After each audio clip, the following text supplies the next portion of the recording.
Welcome to it. It is AFHQ, the road to the 2022 World Cup. We've been thrilled with so much international action during this break, with this World Cup qualifiers heating up and things just not going, South Africa's way. That's where we're going to start there. But first, let me introduce the panel.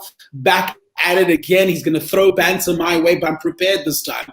Ed Dove is also here, plus Austin, one of our incredible journalists here at Goal. He's also here to share some light on some of these incredible World Cup qualifiers. Gentlemen, I'm not going to waste any time.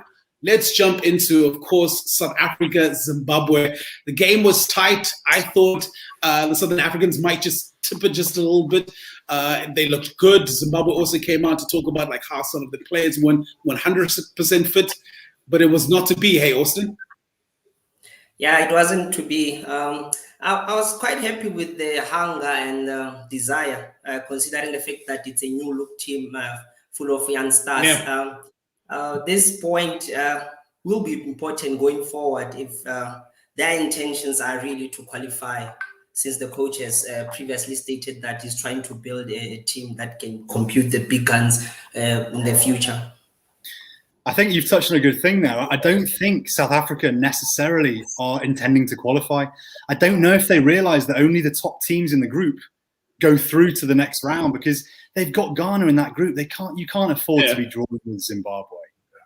You've got to get off to a strong start. And I mean, this is a new era with Hugo Bruce. He's an AFCON winning coach. We've got to be aiming a little bit higher, surely. Yeah, you can say that. But with Bafana, one thing that I've learned with Bafana over the years is that never underestimate them, especially when there's a new coach with a new look squad. In 2015, they had Sheikh Mashaba, who made a lot of changes. They had Nigeria in their qualifying group. And surprisingly, they managed to win the group convincingly, and they went through to the AFCON finals. So with this new look team, as long as there's this hunger and desire, they can upset Ghana and go through to the next round of qualifying. Anything's possible. I thought I was underestimating them ahead of the Nations Cup qualifying campaign, and they duly failed to qualify. So I don't know if that's a good strategy, but maybe you never know. Are you happy with the Percy Tau and Evidence Magopa strike force? I do need some time for them to gel together and tend to understand them each other.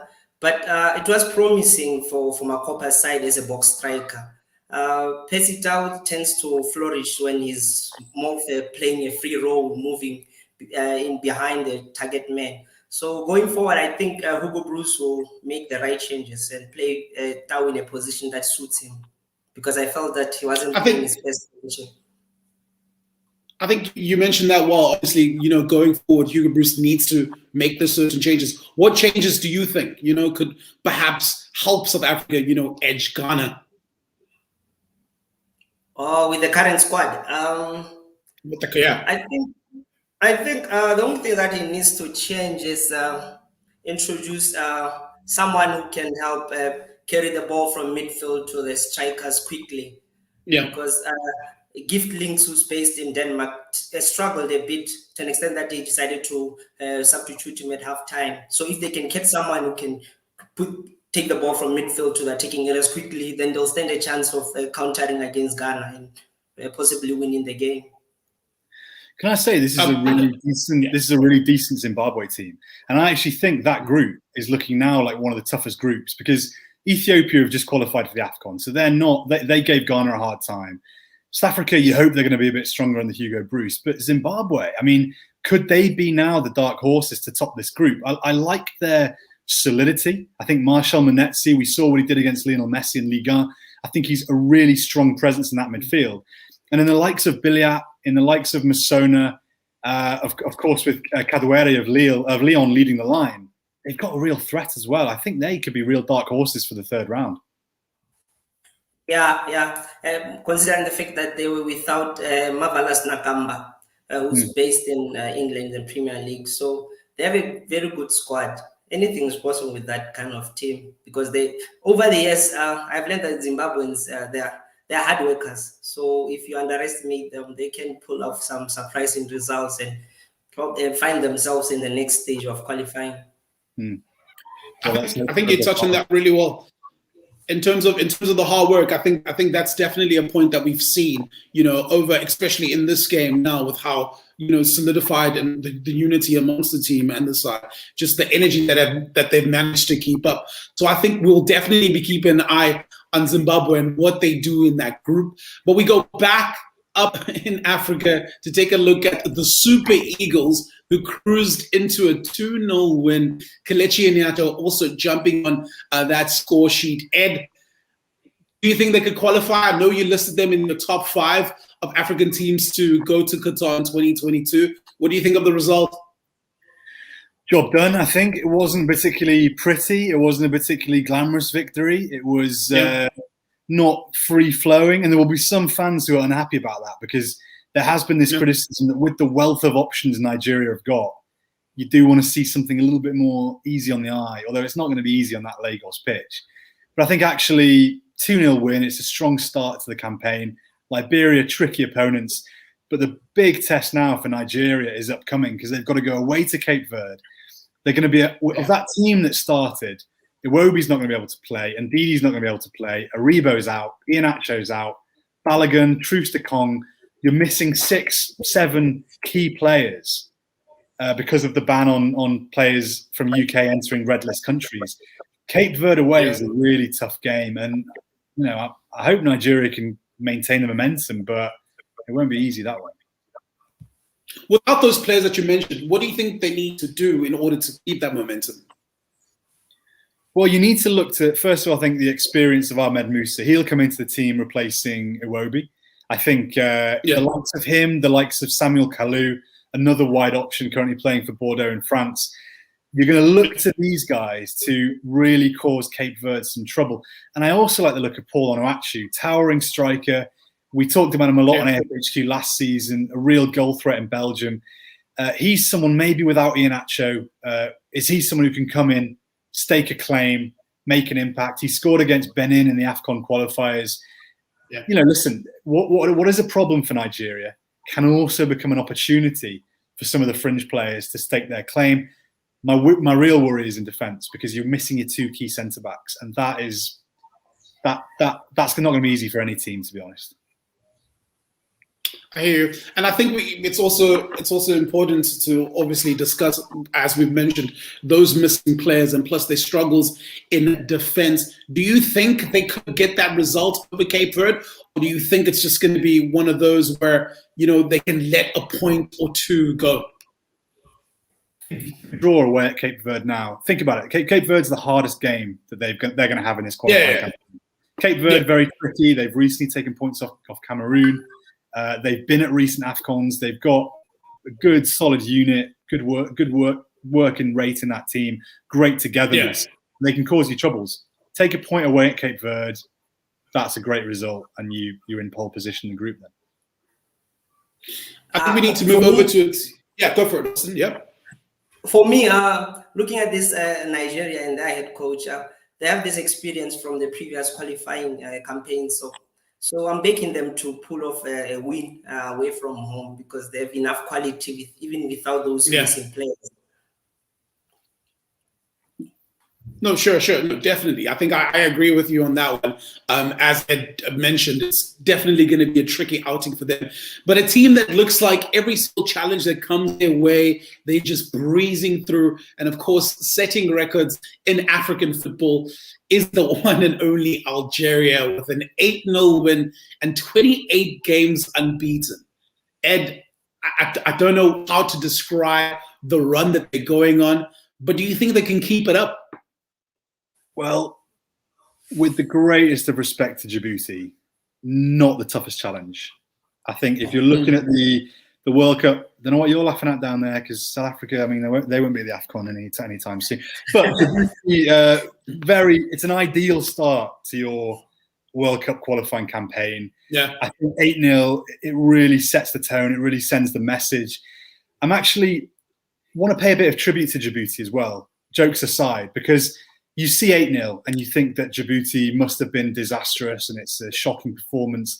But actually, the gulf in resources, the gulf in players, the gulf in infrastructure between these teams, it's dramatic. And Djibouti did really well to get through the first round to even get to this stage. I know their head coach, Julien Met, he was very unhappy with the mockery that his team got after that game against Algeria. So I think that's a bit misplaced, because I think Djibouti, they deserve credit for being at this stage. The big question now for Algeria, a much tougher assignment with Burkina Faso away. Can they keep this run going? Because that's going to be a real challenge.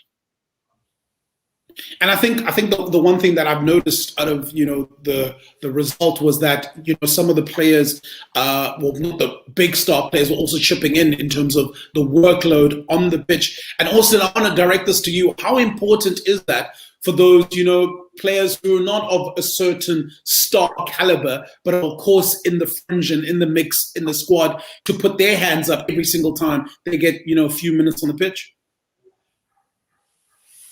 Yeah, it is important for the fringe players to perform when given a chance, because it's the only opportunity to cement their places in the starting lineup. So go for Algeria, going to Burkina Faso, like Ed just said, it will be the biggest challenge looking at their group, because I see Lassina Traore is leading the attack for Burkina Faso. So I wouldn't be surprised if Burkina Faso were to hold them to a draw, or maybe adopt a defensive approach and maybe nick one goal and shut the back door. Mitch, I understand you're pretty unhappy with the strict rules in the Algeria camp when it comes to hairstyles. I saw the article coming out, because I was like, it's Sahid Ben Rama and Riyad Mahrez. They look pretty stylish. And all of a sudden, I saw a couple of Instagram posts and the hair was gone. So I'm pretty sure they run quite a tight ship there. For 28 games unbeaten, you have to make sure that everything is tip-top on and off the pitch as well. Do you think we need to start having similar rules on AFHQ, like no beards, like you've got to wear a collar, hair off the collar? What do you think? Look, to be honest with you, Ed, in my 25 years on this earth, I've never shaved my face at all. So the no beard rule would be perfect. Okay, I might come in with dreadlocks or bleached hair next week, and we'll see how that one goes. Let's give it a go, and then we'll just see how everyone's reacting to it. Another team that's just also dominating and doing their thing has been Senegal, with a 2-0 win over Togo, chipping in there Sadio Mane, of course, the Liverpool man. How good has Senegal been? I know, Ed, you've also mentioned them to be one of the teams that will qualify as your picks.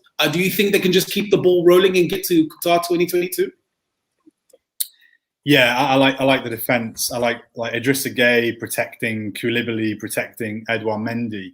You've got to be pretty good to get through that back line. And when you stick Cheikh Kouyaté, who is a big unit in that midfield as well, it's going to take a strong team to beat Senegal.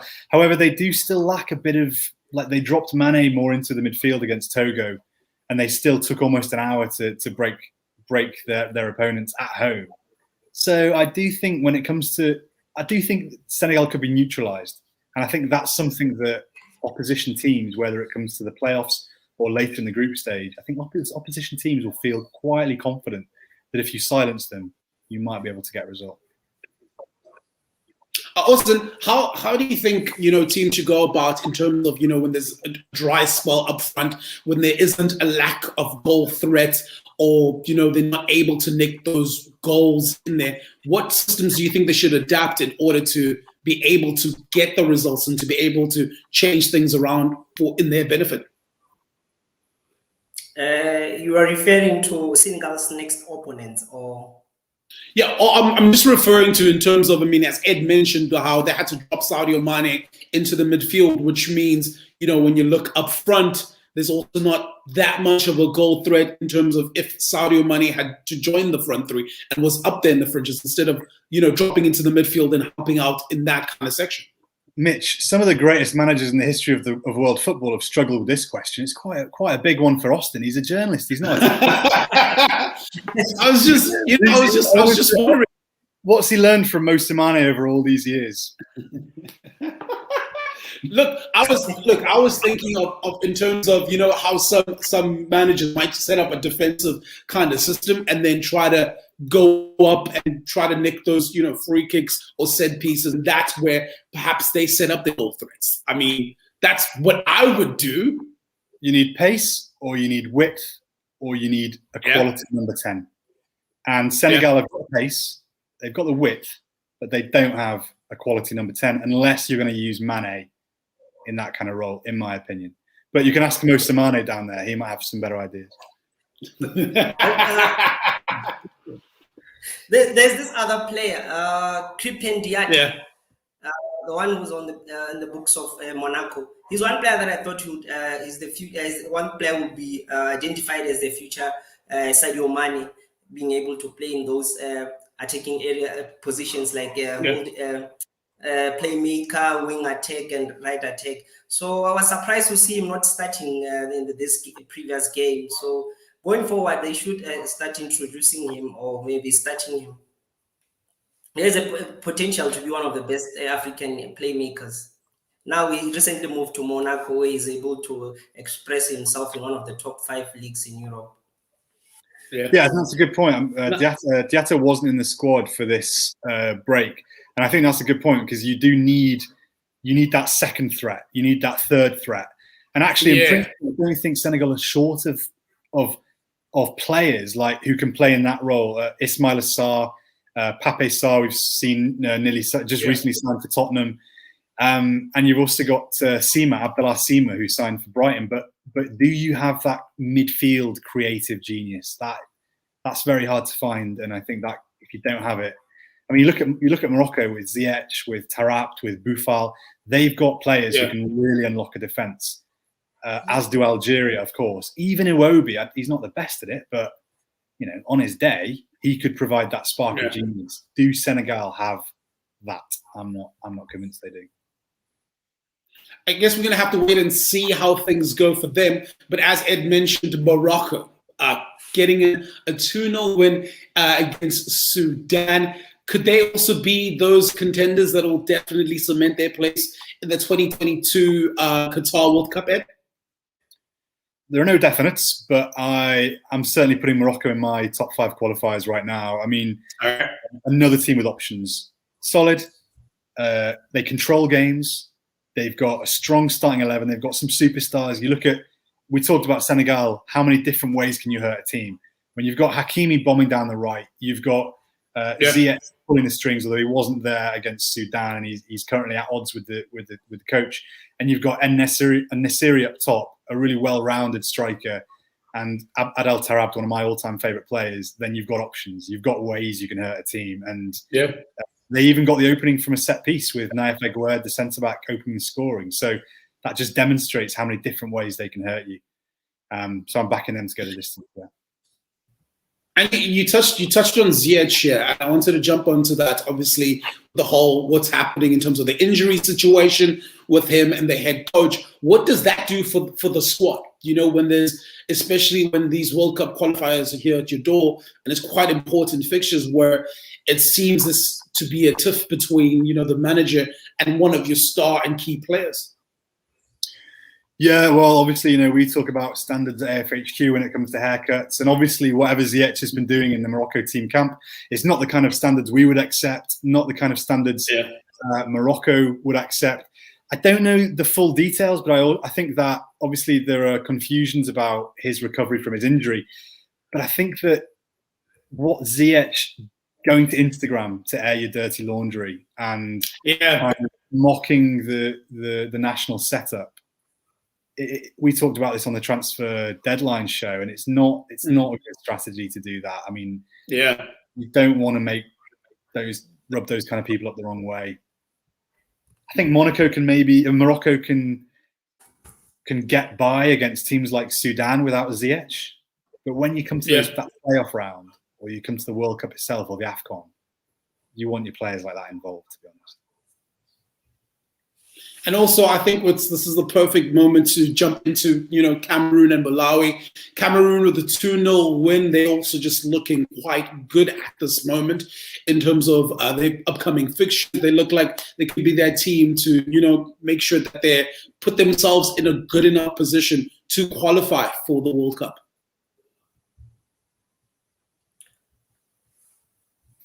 they'll definitely be delighted with Ivory Coast only drawing away at Mozambique. I think for Cameroon, up against Malawi, Austin, maybe you know more as a kind of Southern African expert of what Malawi are offering, but I think a 2-0 win against Malawi is a decent result for Cameroon, and especially seeing Ivory Coast fail to beat Mozambique. Cameroon have got to be delighted with that. And now if you're them and you go away to Ivory Coast next game, a draw there, and you've taken control of that group nicely. I think, well, let's to wrap things up. One of the big games that we're going to be eyeing, I know Austin's going to be sitting on the edge of his seat for this one, is of course South Africa, Bafana Bafana taking on Black Stars, Ghana in that match qualifier. Of course, Bafana held to a normal draw, Ghana with the win there. Austin, how are you feeling about this fixture? I'm feeling a bit confident about Bafana's chances of winning this game. Hugo Bruce finally got a taste of his what he's going to be dealing with going forward, as he was on the bench for the first time. So I think he'll make the right changes that will put Bafana in a position whereby they can either win or maybe pull off a draw against this much fancied Ghana side. Ed, when you look at the Black Stars, I mean, they've always been quite a big side, and they've always showed up when it came to game like this. Do you think they'll show up again against South Africa? I think this is a must-win for South Africa, this one. I think Ghana have some very talented players. Like the Ghana first team has more quality in it than the South Africa first team. But when you think that Schlupp's going to be away because English-based players can't play, so Jordan Ayew, I think will be absent. I think Baba Rahman of Chelsea won't be there. This is a fantastic opportunity for Bruce and for South Africa to get 3 points at the FNB Stadium against a vulnerable and unconvincing Ghana team, and they've got to take it. Ghana are consistent AFCON qualifiers, but this is not a vintage Ghana team anyway. Thomas Partey, of course, isn't there. South Africa have got to take this opportunity and get a victory. I think it'll be interesting to see Richard Ofori playing against some of the players he plays against week in, week out in the PSL. That might be an advantage for Ghana to have a keeper who knows his opposition so well. But I think that Bafana, anything less than victory here would be a big disappointment for Bafana, in my opinion. Well, let us know what you think on the socials. And just simply, any last words, Austin, you want to squeeze in there? No, that's what adding on what Ed just said. Ofuri, Bafana players know him very well, and in his recent games, he's been making mistakes that are leading to goals while playing for Orlando Pirates. So if the strikers were to put pressure on him, especially when they are playing back passes to him, maybe he'll commit mistakes that will lead to goals. I've got a question for you, Austin. Where's Ben Moshwari? Ben Motswari is currently injured, hence he has missed Pirates' last 2 games. So, do you think he's someone who deserves to be starting games for Bafana? You do or you don't? No. Especially when you consider players like Bongani Zungu, Tulani Serrero in that central midfield position. Those are the people. They aren't there either. Like Zungu and Serrero didn't play against in the last match, and I think that Moshwari. I like what he brought to the midfield, to the Pirates midfield last term. You've got a reference point in that midfield, and he is the kind of player who, against Ghana, against a more experienced, maybe physically stronger midfield, he's the kind of reference point that I think teams really need. And I think, fair enough. You know more than me in terms of whether he should be starting or not. But without him, who do you think is the reference point in that South African midfield who can give you guys control at home against Ghana? Yeah, it has to be Mutobi Mvala. He does have the experience of playing in such big games. He went to the 2016 Rio Olympic Games. He's a holding midfielder who's able to push forward and score some few goals. So he's one player who will be very crucial. Hence, his club coach, Mangoba Nqiti, stressed the importance of having him in the squad. So if he has a good game in midfield, he tends to allow Tebogo Mokoena, the other central midfielder who likes to push forward and take long range shots. So if those 2 players play well on the day, it will be easy for Bafana to put Bafana in a better position to pull off a surprise against Ghana. Great, thank you. Yeah. Okay, well, there we go. You've heard it. Let us know what you think on the socials of how the rest of the World Cup qualifiers will go out. Feel free to comment on our Facebook page and also just head on over to Twitter and get involved as well. Thank you very much, gentlemen, for this incredible chat. Of course, we'll see you soon. That's been Ed. Also here. My name is Mitch. Thank you very much. Cheers.